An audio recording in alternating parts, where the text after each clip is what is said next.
What's up out there, family? Welcome into my first movie review of 2020. And today we are going to be reviewing the movie Bad Boys for Life. That sounds like the title of an early 2000s rap song. Yeah, I see what you did there, Marv. Yeah, funny. So this review is going to be a moderate breakdown of things that I liked about the film and things that I didn't like about the film.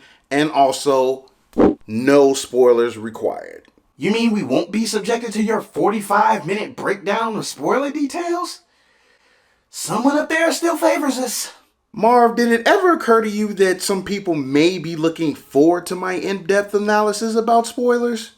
No. Well, thanks for the vote of confidence, Marv. Anyhow, we're going to go ahead and start the review on this film. So, as usual, we'll go ahead and start off with the things that I really liked about the movie. So, here we go. Now, right off the bat, this is a movie that has been on hiatus for the last 17 years, which is quite a bit of time since the last time we saw Mike Lowrey and Marcus Burnett. Needless to say, a lot of things have changed, and you really get a sense of how much has changed even at the very beginning of this movie. So it's really setting the tone of how much history these two characters and the world they've built really has. Personally, I'm glad to see Will Smith and Martin Lawrence coming back as these characters. They've had really good chemistry in the previous two movies, and they really do bring that back in this film, more so than I think that we've seen before. Now, in comparison to the previous two movies, I still always enjoyed the very first film. The second one, I enjoy it, but not as much as the first, because the second one just had that much more of Michael Bayisms in it than the first movie did. So in hindsight, the second one doesn't really, it's not up there for me. Like, I know a lot of people love the second one, but it's just that second one to me was just, It sounds like you're treating Bad Boys 2 like The Last Jedi, FM. It's nowhere near that serious, Marv. It's just that Michael Bay has had a way of making movies that's extremely formulaic according to his vision.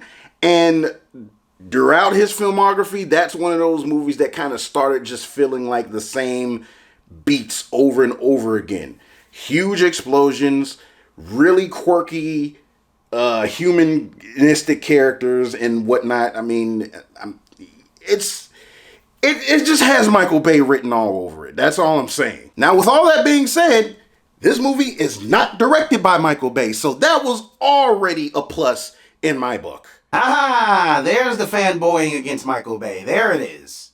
Well, Marv, allow me to elaborate. Action set pieces aside, there's a lot of character growth in this film with these characters. There's a lot of history to them. Their partnership means a lot to each other, and certain events happen in this film which gives Mike a really, I feel it's a really great arc for him in this movie, as well as Marcus with another revelation in his life. And it's showing those two parallels with both of their characters and how their partnership and brotherhood kind of comes into question because of these events. And I found that to be really interesting. It's almost like they were really trying to make a competent movie, which, in my opinion, they did. If I'm going to give a direct comparison, I would say that it's somewhere between Lethal Weapon 2 and Lethal Weapon 3 as far as elements that they use with both of those films. And again, you have the action element, you have the comedic element that made the series as popular as it is, and plus Will and Martin carrying it. I mean, how can it not be entertaining? It's not a bunch of completely needless chaos and mayhem like the previous movies have given us.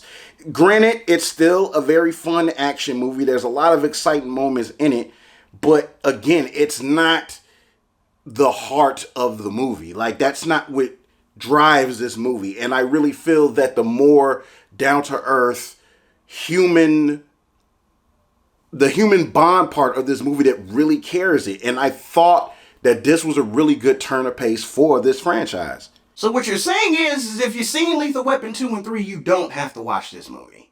Marv, stop putting words in my mouth. I did not say that, nor am I implying it. I'm just saying that there's elements there from the buddy cop genre that we're used to, but they made an attempt to make a more competent film with this movie, which I think overall works. Because to me, as far as the genre goes, we've got the best from our leading characters in Marcus and Mike. And I think that is one of the things that makes this movie stand out compared to its previous movies. Honestly, I feel like this was a better movie than the first one. Well, you sure are making a strong case for it, though. Well, it's not all sunshine and rainbows. And with that being said, we're going to move into the things that I didn't necessarily like about this movie. So, yeah, let's go ahead and get into it. Now, even though we've gone into the dislike section, I do have to mention that the antagonist for this film, to me, was probably the best they've had so far. Still, with that being said, I do think that there was a couple of things that I felt that they could have reworked as far as the dynamic that continued on as the movie progressed, because there's a point where I feel like a certain choice that was made when it comes to a character arc, I think it was a little bit too much surface level. They tried to sort of build it up at some point in the movie, but when it comes to the fruition and that choice is made, it kind of makes me wonder, like, would that really have happened? Because I just feel that it was a little too well placed. I wouldn't go as far as to say that it was completely bad, but I just think that it could have been done. I feel like it could have been orchestrated a little bit better. That's kind of where I'm coming from when it comes to this specific dynamic. The other thing that sort of rubbed me the wrong way is that some of the action scenes are a bit too CGI heavy. I don't know if that's because that there are certain sequences where it feels like they were trying to go for that Michael Bay chaos, but at the same time trying to rein it back in a little bit. Like, some parts of it look better than others, but other parts kind of looked a little CGI-ish. Like, I think there was even an action sequence where I think they CG transposed Will's face on another stunt person, and it kind of looked a little off-putting, and it was just kind of like, it could have been done a little bit better. And it was just like, little things like that that could have been done a bit better and weren't as noticeable. But because it's not something that happens very often, it still doesn't take away from the overall impact of the movie. I just think that I don't know if it's because their budget may have been more restricted with this one.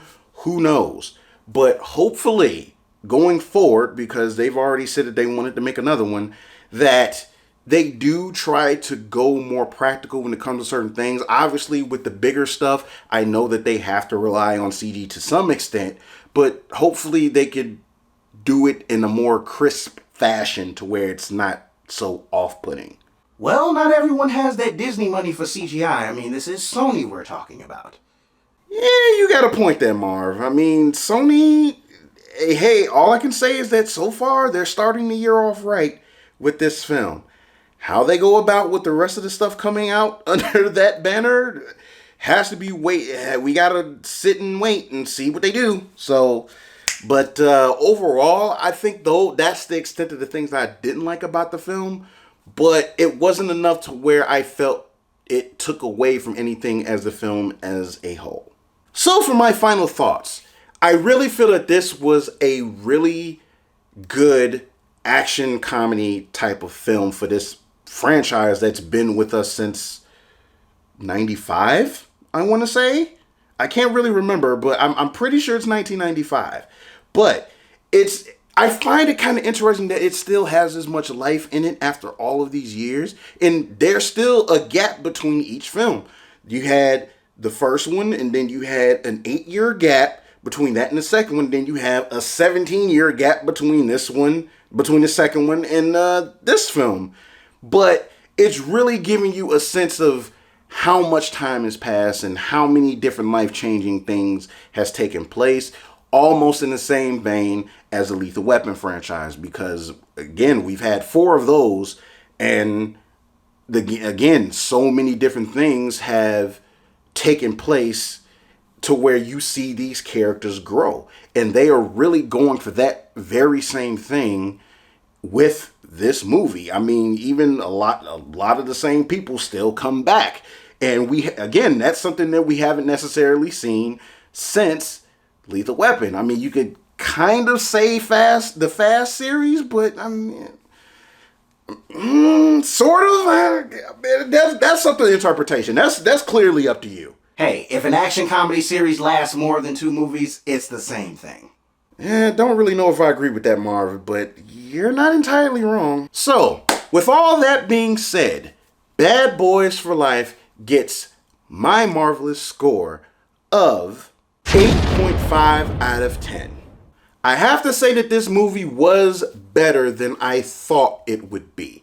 I didn't have very much expectations going into this, given how much time has passed since we got the previous one. But at the same time, I was really kind of hoping that they would have given this movie enough time to be a little bit more fleshed out and really gives us something that we can latch on to with these characters that have been around for quite a long time. And they managed to do that. If you haven't seen it yet, I recommend going to see it. If you love action films, it definitely should whet your appetite. It's January, still early in the year. I feel it's a really good way to start off 2020. Hey, if you ain't seen it yet, go see it. If you have seen it, go ahead and post what you thought about the movie down below. I look forward to seeing what you guys thought. And guys, that is my review of Bad Boys for Life. I hope you guys enjoyed it. Thank you very much if you stayed around and watched. And so, of course, you can help a brother out by liking, subscribing, and all that wonderful stuff. Very much looking forward to interacting with everybody, as I always do. Until the next video, keep following my advice to go nerd, but nerd responsibly. This is your boy, Fallen Marvel. And I'm your bad boy for life, Marv. And family, we will see you next time. Deuces, we are out.